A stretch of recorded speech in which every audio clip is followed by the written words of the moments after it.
We got 3 ranked-on-ranked SEC games. Billy Napier gets fired. More firings coming. Time to get the squad together. You're talking ball with the SEC squad. From Alabama to Tennessee, from Georgia to Oklahoma, from Auburn to Texas, it's the local experts of the Locked On Podcast Network bringing you scoops, breakdowns, and the most comprehensive preview of the upcoming SEC weekend. It's the SEC squad, and we have a seat for you. Hurt feelings and thin skin are prohibited.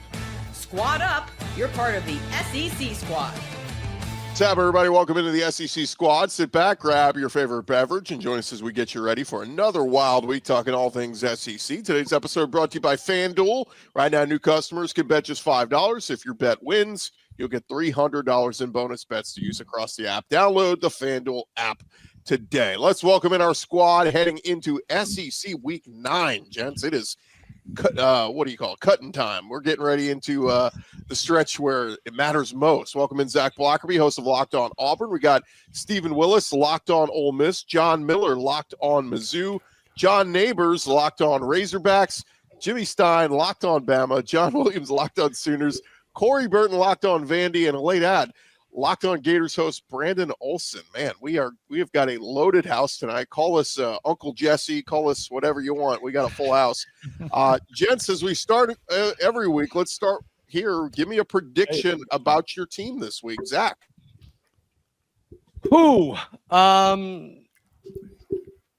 Maybe we score 20 points for the first time in SEC play against Arkansas. Yeah, we're all shocked Hugh Freeze is still coaching your team, but it's okay. Brandon Olson, you guys fired your coach. Yeah, they can't hurt me this week. That's my prediction. Florida and Georgia, right, with the bye this week. Stephen Willis, Ole Miss. This is the most consequential game in the Lane Kiffin era at Ole Miss. Wow, hyperbole times 2. John Miller, Mizzou. Well, gosh, game day, Vandy and Mizzou, just like we all predicted at the beginning of the season. Am I right? My prediction on Missouri is I think they'll score 30 points. I don't know if it's going to be enough. This game's going to be a shootout, in my opinion. I agree with John, man. I think this game is going to be relatively high scoring. I think, Diego Pavia is going to do his thing once again. Yeah. John Williams, Oklahoma. Yeah, how about a bold prediction? Oklahoma holds Trinidad Chambliss under 200 total yards. Wow, that would be very impressive. I hope they do. John. I bet you do, Brandon. I bet you do. Jimmy Stein, a prediction for Bama? After 4 straight wins over ranked teams, Kalen DeBoer shocks the world and beats an unranked team. Almost unexpected. Yeah, it's rare. We're used to them playing ranked teams every week. John Neighbors, the close but no cigar, Razorbacks. I'm telling you, it's absolute torture, especially if you're losing money on them every time too. It's amazing that this game against Auburn is going to be when a movable force meets a stoppable object. I'm just messing that around because it's going to be weird. So, but I think Arkansas's defense holds a team to under 30 points for the first time this year. Well, gents, before we get into previewing the big games this weekend, we did have a firing. We talked about the Sam Pittman firing a couple weeks ago, and now Billy Napier is out. So, Brandon, the floor is yours. How are we feeling? Billy Napier no longer your head coach. I'm feeling so good. It's been a long time. Zach, hopefully you get to feel this at some point soon. It feels good to feel like there's some kind of hope around your program again. A lot of people like Billy. I like Billy. He's a nice guy. Not good enough football coach. That's all it needs to be. Probably should have happened.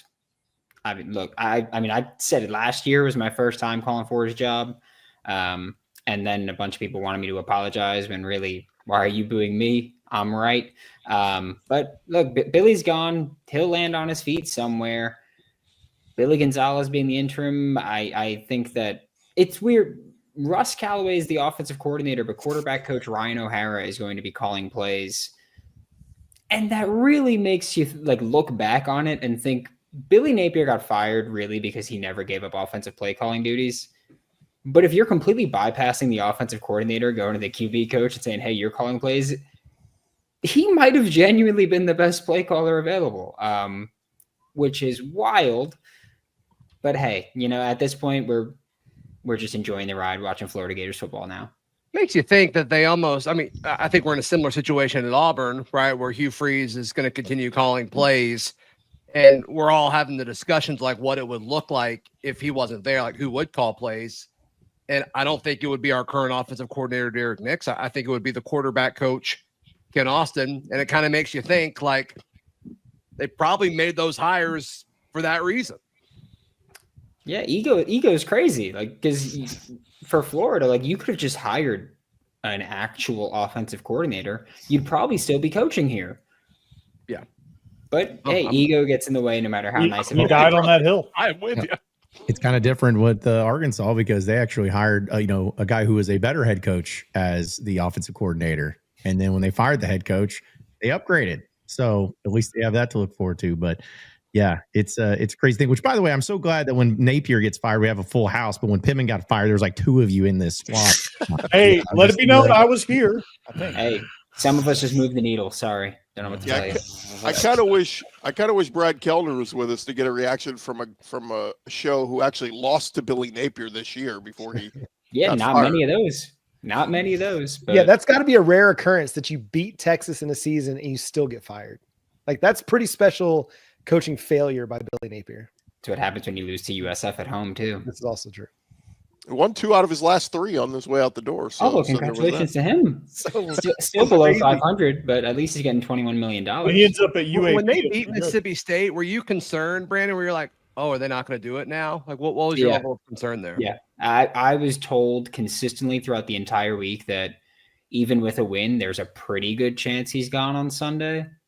And then they won, and I was just like, spineless Scott might actually keep him maybe through the end of the season.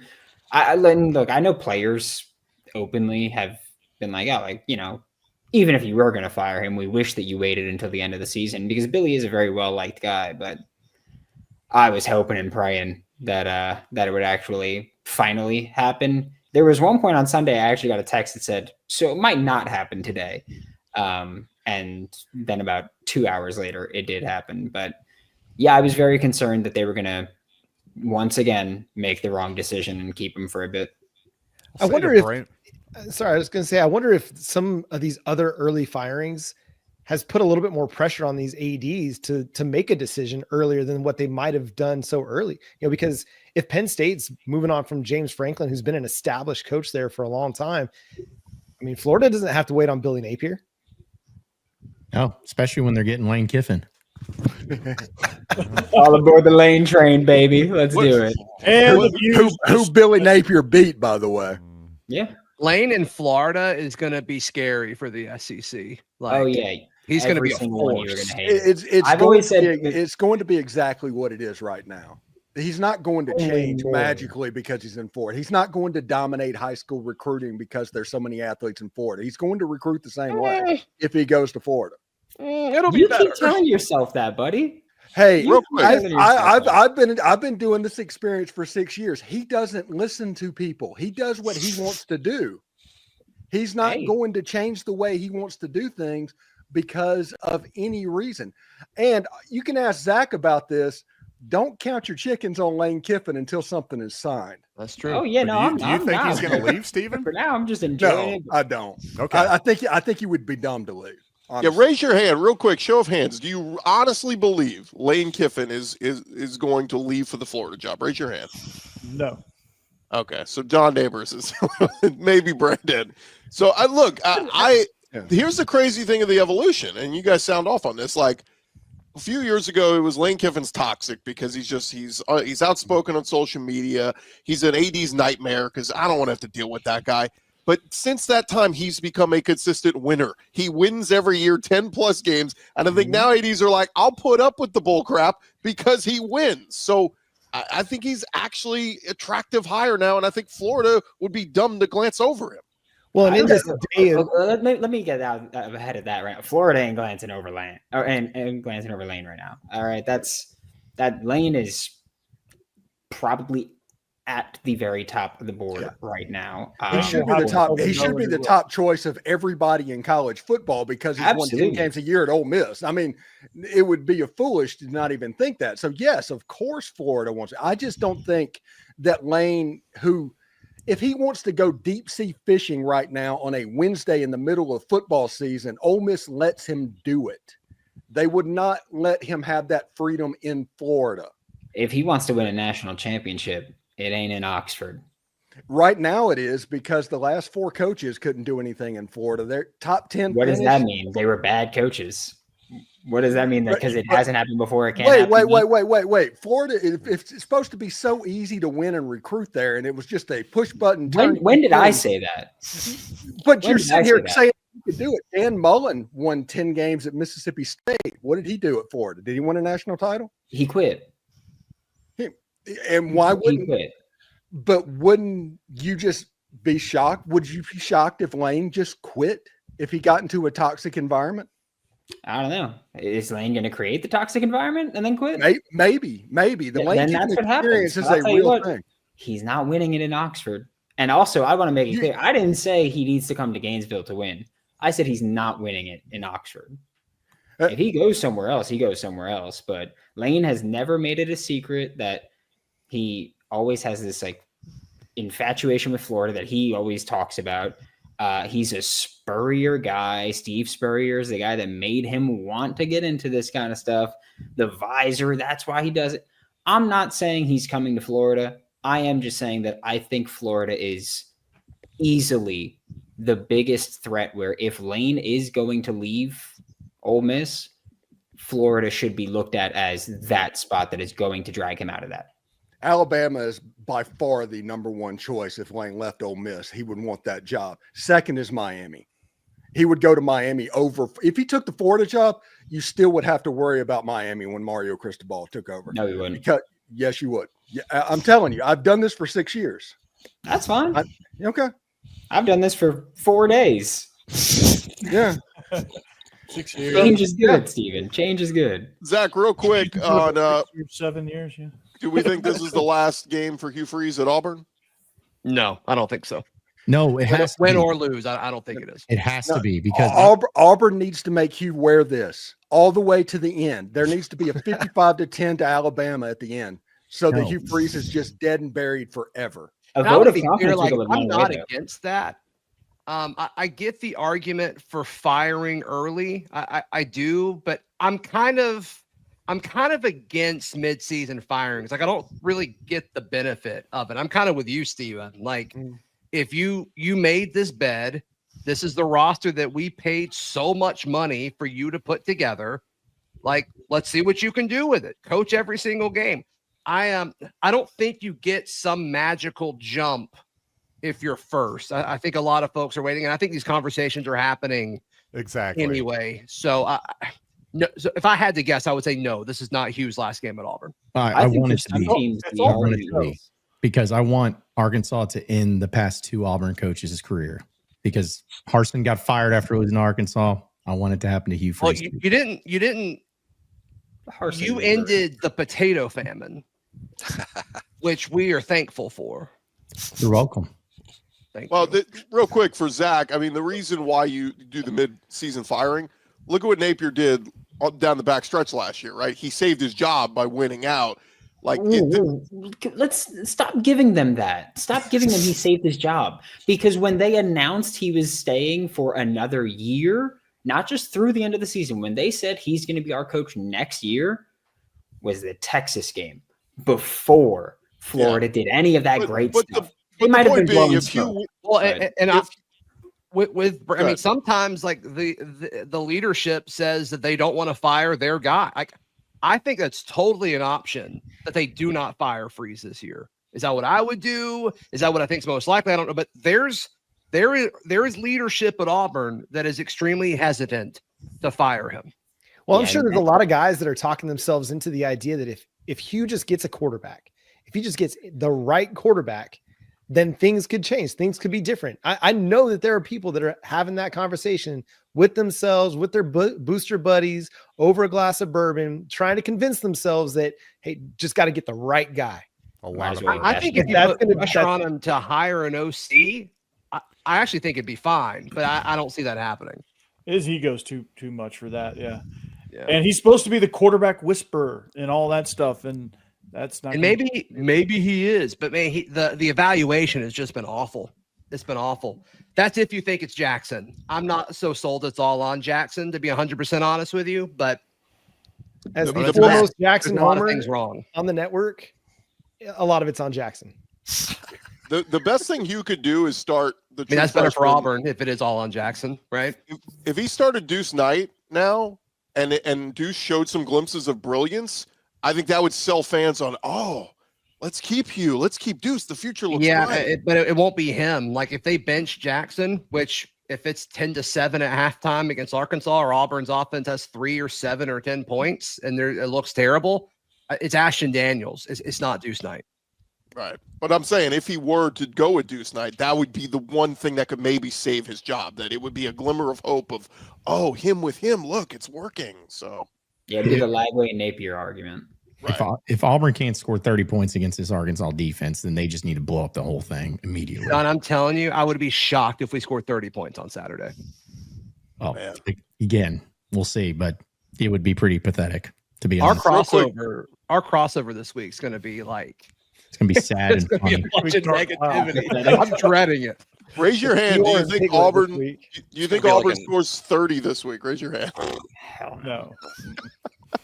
Not one of y'all other than neighbors? Hell no. I think they could. That 24. defense is terrible. They'll be in the 20s. I think Yeah, they'll be in the 20s. yeah. Show me how many people have actually watched a Razorback game this year. It's just nobody raised their hand. So then that's how you know nobody's watching an Arkansas game this year. But listen, unless Auburn breaks off like 80-yard runs, it's going to be like 3 yards in a cloud of dust every single play for the most part. Yeah. Well, there's also we're not going to run the ball enough. So Yeah. it's just kind There of you like, go. you know, and so there's some whatever. of you oinkers on here that thought that Arkansas would win against A&M too. Like it's not going to happen. Yeah. So, I love neighbors. I do love that there's all these like great matchups this weekend, and this is the game we're talking about first. I love it. That's where we're gonna move this train along here. When we return, gents, 20 minutes in. we're gonna get to the games that actually matter coming up next. Back to the squad show in just a second, but first, one of the tools that helps make a huge difference for business owners is Quo, formerly Open Phone. It's the same great business phone system you've heard us talk about before. It's just got a new name, and here's why it matters. Every missed call is money left on the table for your business. With every customer conversation that counts, you need a phone system that keeps you connected 24/7. And Quo is the #1 business phone system that streamlines customer communications. It works right through an app on your phone or your computer, so no more carrying around 2 phones or even relying on a landline. Whether you're a solo operator juggling everything or you're part of a larger team, Quo makes it easy to stay responsive and professional. Go see why over 90,000 businesses trust Quo, formerly Open Phone, and get started today for free. You can get 20% off your first 6 months at quo.com/lockedoncollege. That's QUO.com/lockedoncollege. You can even keep your existing phone number for free. Quo, no missed calls, no missed customers. This episode also brought to you by our friends at FanDuel. Of course, the NFL season and the college season, we are in the thick of both, and still got that great offer going on with FanDuel that you don't want to miss. If you've not taken advantage before, if you've never signed up with FanDuel before, right now new customers can bet just $5 and get $300 in bonus bets if you win. That's right. You pick a bet, you put down $5, and if it hits, you'll unlock $300 in bonus bets to use across the app. You're going to love how FanDuel gives you so many different ways to play, from parlays, player props, following the live lines in games. I like going with the upset special. Teams that are huge underdogs, take them straight up. If you like doing money line, they can do that. Whatever you want to do, it just makes watching football more exciting when you got a little something riding on the action. When you're a casual fan or a big stat geek, FanDuel makes the game day experience so much better. So what are you waiting for? Visit FanDuel.com. Download the FanDuel app today to get started. FanDuel.com. Take advantage of that great offer. Incredible. Only All on right, gents, Locked let's On. start with SEC squad rolling along here, and we got to get to the venue where college game day is headed. Just like we all thought, Nashville, Tennessee, the Vanderbilt Commodores hosting Mizzou. What's crazy is I got a text last Saturday from a friend who said, hey, I've confirmed LSU, all you got to do is beat Vandy, and game day is coming to Baton Rouge for LSU A&M. LSU loses to Vandy, they pivot and they go to Vandy. And John Miller, Mizzou, and Corey Olson locked on Vandy. What do you think with this matchup? Did you just call me Corey Olson? He did. Corey Bird. It's all those Full House references before the show. That's right. I was looking at Brandon. Y'all look so much alike. Go ahead, guys. I mean, The new Olsen twins. Here they are. The hair. Gross. Definitely the hair. Ugh. So to me, I just think looking at this game on paper, as I said before, it just seems like both offenses have the advantage, and it seems like Corey agrees with me. Corey, have I lost my mind? No, I think you're pretty spot on. So to me, it comes down to, can Prebula keep up with Pavia? Because I think the last couple weeks for Missouri looked pretty dominant the first 4 weeks. Now the last couple weeks against Auburn and Alabama, hey, obviously the competition's gotten a lot better. Missouri really could have beaten Alabama fairly easily in some ways, got fairly lucky in a lot of ways against Auburn last week. You can almost flip the game script advantage, if you will. I'm not totally sure what to make of this Missouri team at the moment, because they've been kind of up and down, a little bit Jekyll and Hyde depending on the opponents. And this Vanderbilt team is just one that's not going to beat itself. I think Missouri has got to see the explosive plays come back in the passing game, because if it's just one of those games where it's 8, 9, 10-yard drives, I think that's an advantage for the Commodores, who don't take sacks, don't turn the ball over for the most part, and Pavia is obviously has the major experience advantage. Yeah, no doubt. And, for Missouri, I think it's them trying to figure out just the balance of, hey, what do we do with this rushing attack? How do we get Bo Prebula involved in the game? How do we get these receivers going? And defenses understanding that, hey, we're going to force the game into Bo Prebula's hands. And he hasn't really been able to handle that yet from what I've seen. And then against Alabama, there was a couple of head-scratching decisions where I was like, you really kind of just lost control of the game there, especially that fake punt y'all had deep in your own territory, which I thought was kind of bizarre. But, with Vanderbilt's offense, you hit the nail on the head there too. They don't beat themselves. They've played a lot cleaner. It was a little rough at the beginning of the season with the penalties, but they've cleaned that up. The turnovers, for the most part, have been cleaned up. And the offensive line has been nothing short of amazing this season, especially in the run game. One of their offensive linemen is a nominee for Cole Kubelik's, block of the year or whatever on a pass pro. And, that fires me up as a former OC myself. So it's going to be a good matchup. I think with Missouri's front seven, the way they play the run and the way they, those edge guys, Damon Wilson, especially, and Zion Young, those guys are scary good. And so Vandy's going to have their hands full with those guys, but I think they'll kind of figure it out, and I think this will end up being a really, really good game. Yeah, I think those two edge rushers you just mentioned there, Wilson and Young, if they're able to really make an impact on the game, that's obviously going to be a huge thing for Missouri. And like I said, those explosive plays, and not only that, just the running game too. Auburn was really able to control the line of scrimmage. Their defensive line just completely dominated Missouri for most of that football game. Blackerby will definitely tell you that. So my question is, for an LSU team last week that the offense was fairly moribund for most of the season, they moved it up and down the field pretty well against Vanderbilt. What does Missouri's offense look like? Again, I'm just not really sure what I'm getting with Missouri right now. And to your point on Bo Prebula there, I thought he was really pretty bad against Alabama. I thought he was better against Auburn, if not perfect. He was just really under siege a lot against Auburn. So he made some plays, made some bad ones too, including one early interception. But I thought Prebula was a little bit better than he was at least against Alabama for sure. All right, way too much Mizzou Vandy talk. Raise your hand. Do you like Vandy to pull it off at home? It's not enough. Yeah, I think Diego Pavia is just special. I think he's getting closer to punching that ticket to New York for a Heisman invite, regardless of what happens with the season. Let's talk about Auburn, Arkansas some more. Yeah, I was going to say, let's get to LSU as well for sure. The more Vandy keeps winning, the more Texas, the more I think they're a legit playoff team. Like, so it's crazy that this thing keeps rolling.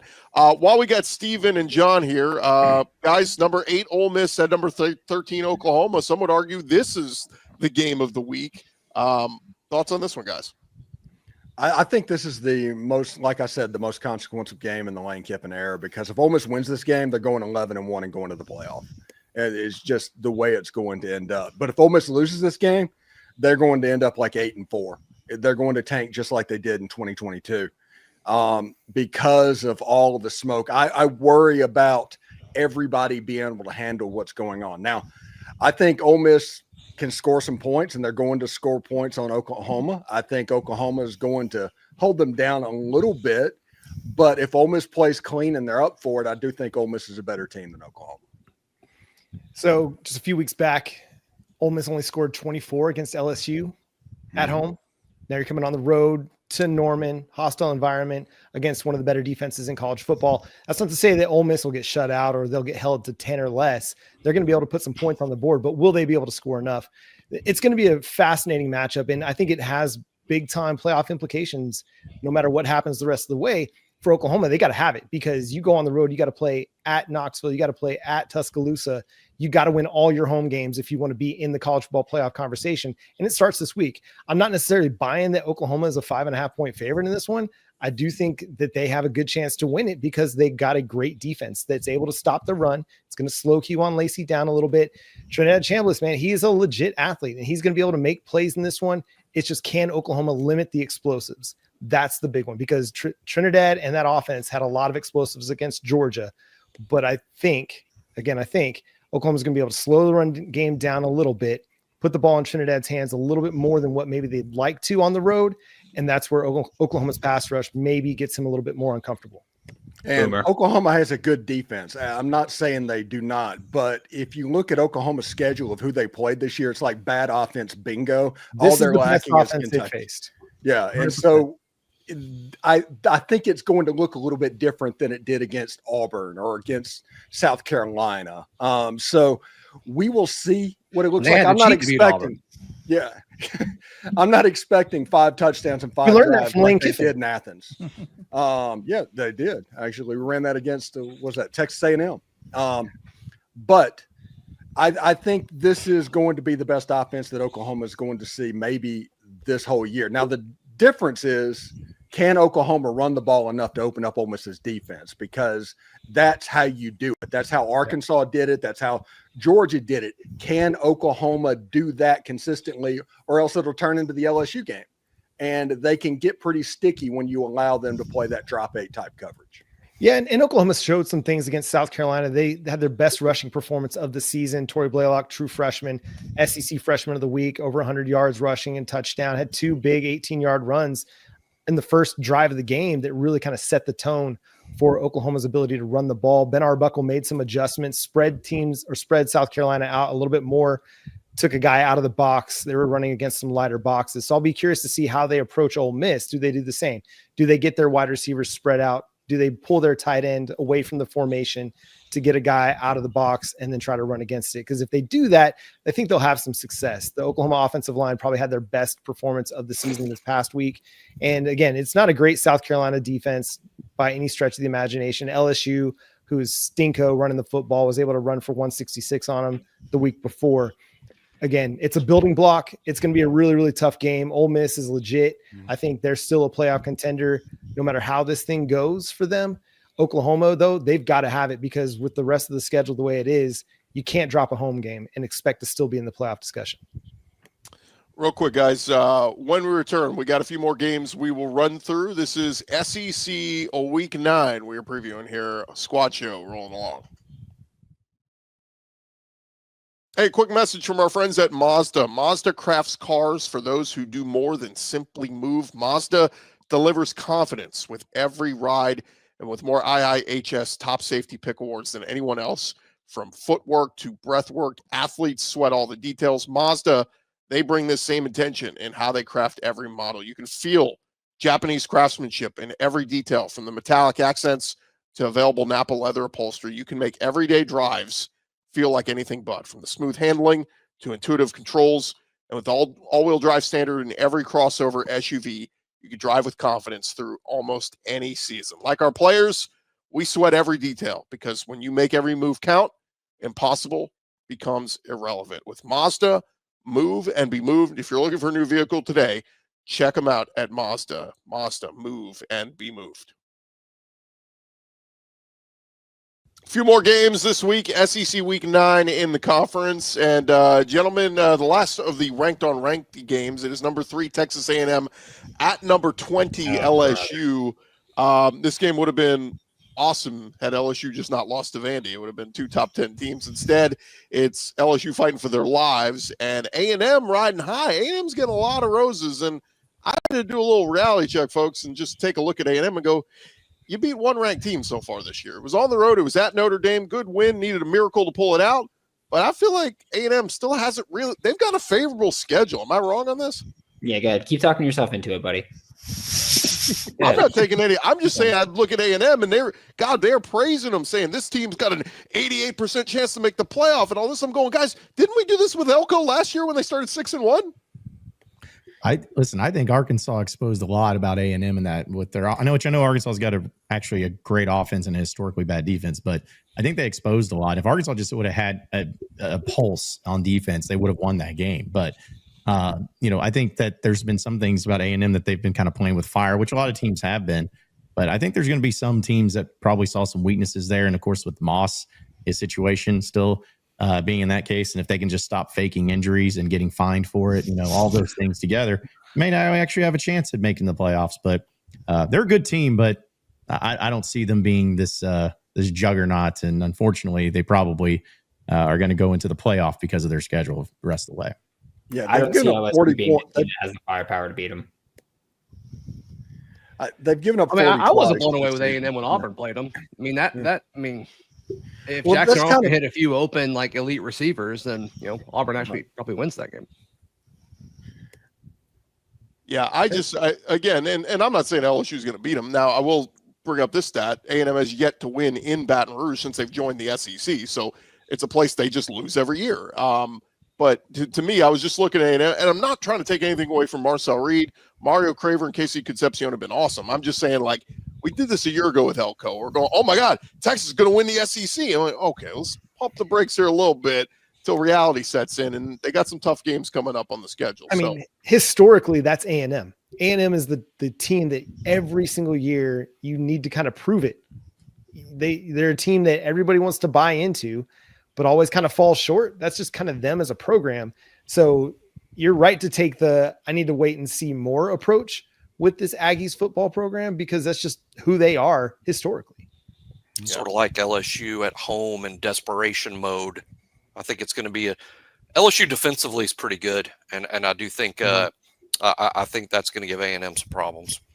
I will say this: I don't know what it is about LSU's defense. They just have trouble against running quarterbacks, but they slowed down Lenore Sellers, right? So I mean, it's kind of been a mix. Lenore's he was 1 on 11. Yeah. It was I don't know. We say that about every college team. We just say, the mobile quarterbacks get them, and it's just like, like these. Yeah, they're dynamic. These are weird. Hard to defend. Yeah, Jackson Arnold, would be dual threat if he could throw. He has half of it down really good. He He's just has a to really throw good runner. If he threw it, it would probably look pretty good. And I don't think his arms like not get that. He just won't throw it. It's like he had like I've Tommy never John seen surgery and he anything just like it. doesn't trust his elbow anymore. Three other games real quick, guys. And it breaks my heart. It does. I Yeah. had the kid on the show back when he was in high school, so it hurts my heart that he's not He's a doing great well. kid. Yeah. Jimmy, could you give us a quick thought on Bama at South Carolina? Bama finally with a non-ranked team. Yeah, just a weird anomaly in Kalen DeBoer's career, an amazing 19-3 against ranked teams. I mean, that's college football Hall of Fame stuff. And then on the road against unranked teams, it's just been terrible. It's just been, laughably bad. It's kind of strange that you play 4 ranked teams in a row when it feels like this is the test. This is the test. The team that you're supposed to run out of the building, the team that you're favored by 14 or so to beat. This kind of feels like a weird test. It's also 5th game in a row. 3 of those 5 games have been on the road. But I like Alabama. I don't think Alabama's got weaknesses on offense like they had a year ago. Defense has been consistent. I think Alabama's been a little too consistent, and South Carolina is really sort of running in the mud right now, especially on offense. Yeah, South Carolina has a thing working against them. Shane Beamer is their head coach, and so that's really killing them right now. What's even worse is Mike Shula is their offensive coordinator, so that's a double whammy. Yeah, they're kind of on quit watch right now.